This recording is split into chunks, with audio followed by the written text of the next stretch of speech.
Okay, this is about how to make the floor with different elevation or split elevation in SketchUp. First of all, we can click and make this rectangle with any size in here. Then we can click and select push pull and push it up a little bit around 100 millimeter in here.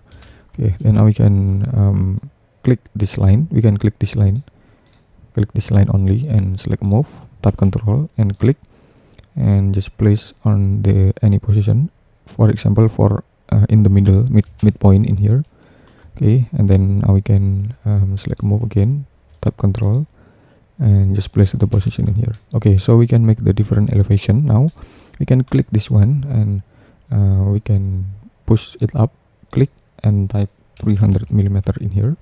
Then we can click and click the push pull and click the surface again and push it up 150 millimeter and enter in here. So this is the different elevation, and then now we can triple click, right click and also make group. But we can make the another variation of the floor. We can click and move, tap control, move it down, type 50, enter and click and push it to the front, type 20 millimeter in here. And again for this one and select move, tap control, click, type 50 millimeter and click and select push again, click the surface again, type 20 millimeter in here. Okay, then now we can triple click, right click and make group.